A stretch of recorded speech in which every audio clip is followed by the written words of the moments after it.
Today, Governor Ron DeSantis of Florida, a man who, unlike George Soros, has actually been elected by American voters, decided to sack a Soros-backed prosecutor in his state who's been relentlessly politicizing the justice system in Tampa.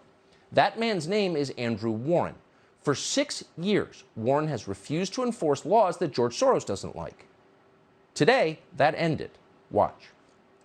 The prosecutor, state attorney for this judicial circuit, Andrew Warren, has put himself publicly above the law.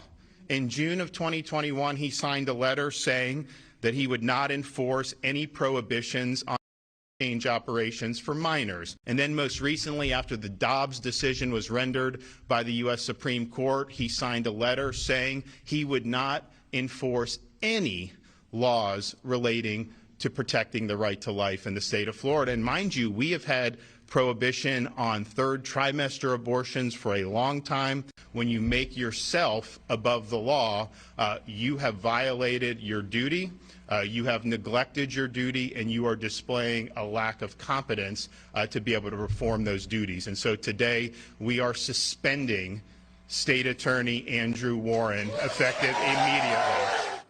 So to be clear, in case you missed civics class, prosecutors don't get to make the laws. Prosecutors enforce the laws. They prosecute people for violating the laws. Legislatures make laws.